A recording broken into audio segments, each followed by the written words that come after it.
Selamat siang Pak Ustadz. Selamat siang, Pak Nur. Senang bisa ketemu nih ya. Alhamdulillah sehat ya Pak Nur. Alhamdulillah. Pak Ustadz gimana, sehat-sehat juga? Alhamdulillah. Seger nih ya. Alhamdulillah. Baru sholat duhur tadi ya. Iya. Alhamdulillah. Baik Pak Ustadz, ini saya pengen tanya nih soal kegiatan di kantor nih. Iya. Biasa. Jadi di kantor itu kan biasanya kita selalu melakukan kegiatan bersama dengan karyawan-karyawan yang lain gitu ya. Nah kalau dari sisi Islam gitu, kerjasama itu apa sih ininya, apa namanya, sunnahnya gitu yang diajarkan oleh Rasulullah. Bagaimana Pak Ustaz? Ya kalau saya melihat bahwa keberkahan itu bersama jamaah. Itu prinsip sebetulnya ya. Keberkahan itu bersama jemaah Pak Nur. Okay. Nah artinya bahwa kalau kita berjamaah, kita bekerja tim, pasti ada keberkahan di dalamnya. Oh, ya, begitu. Sekarang sholat sendiri dengan sholat berjamaah juga nilai keberkahannya beda. Betul. Iya kan? Iya. Sholat sendiri dengan sholat berjamaah nilai keberkahannya beda. Iya. Nah, bagaimana kita bisa membangun tim? Iya. Nah, karena pasti dengan membangun tim ini banyak hal-hal yang bisa kita kerjakan. Betul. Ya, ini sofa ini kalau diangkat satu orang tidak sama diangkat dengan oleh banyak orang gitu. Betul. Kan. Ya. Nah, mari kita membangun tim lah untuk mendapatkan keberkahan itu Pak. Baik, sebetulnya ada makna untuk saling mengisi Pak Ustadz ya.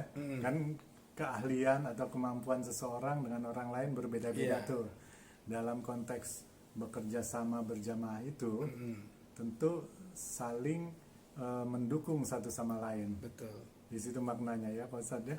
Iya. Terus kemudian kalau di dalam usaha itu kan tentu saja harus ada tuh yang mengatur untuk ini bagian marketing, ini bagian keuangan dan sebagainya gitu kan. Iya. Nah, bagaimana melakukan keeratan ikatan kerja ini Pak Ustadz satu sama lain? Saya mau tanya dulu nih, di perusahaan Pak Nuk tuh ada berapa departemen? Paling kurang 4 kan. Ada SDM, ada operasional, ada marketing, ada finance. Nah sekarang saya kasih contoh. Sekarang yang bergerak adalah orang marketing. Yang bergerak orang marketing. Sementara orang SDM tidak bergerak, atau orang finance stuck, atau orang produksi nggak mau tahu. Maka perusahaan itu nggak akan bisa sukses, nggak akan bisa jalan, speednya nggak akan baik. Betul. Artinya diperlukan kerja tim ya. Kerja tim itu seirama sejalan.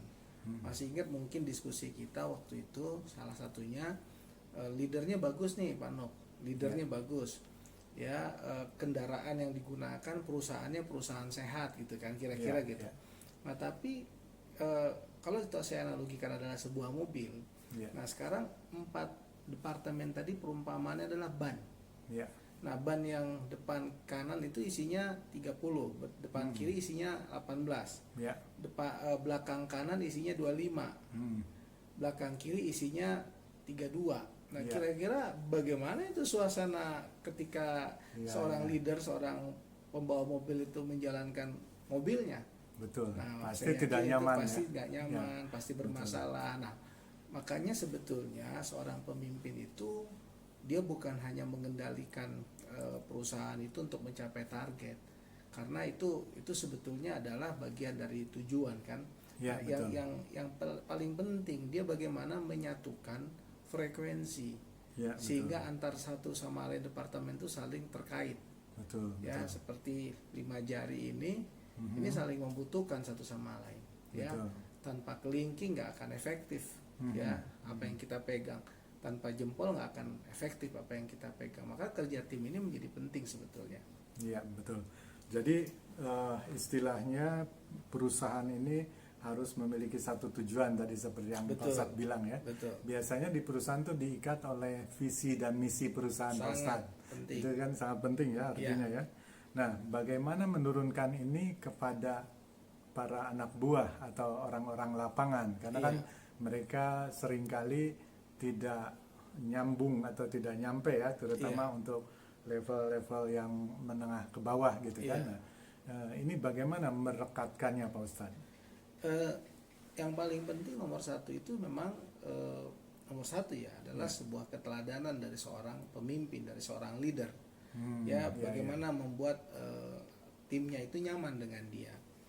Itu nomor satu, karena memang salah satu yang membuat perusahaan itu sehat adalah kebijaksanaan, kearifan seorang leader dan performance seorang leader yang bisa membuat ketentraman di level anak buah.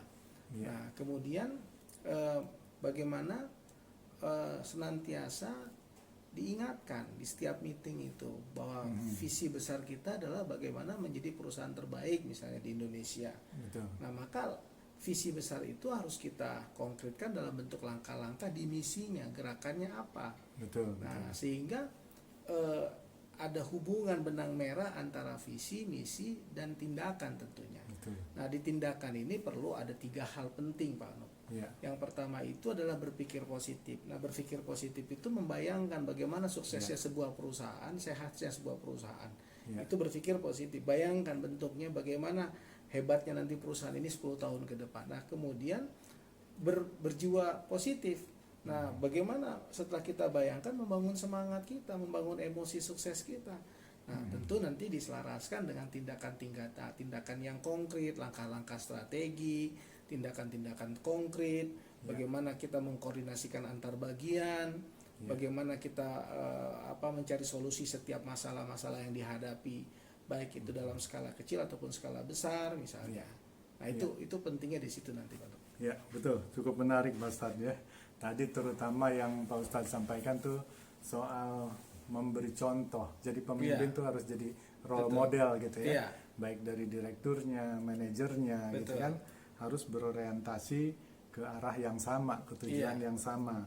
Nah, kalau kira-kira untuk melakukan percepatan pencapaian tujuan nih Pak Ustadz, kira-kira hal apa tuh yang menarik buat karyawan-karyawan, buat para staf gitu, agar supaya mereka juga tetap termotivasi gitu ya, baik secara rohaninya maupun barangkali jasmaninya gitu ya, insentif-insentif atau apa saja yang harus diberikan oleh perusahaan.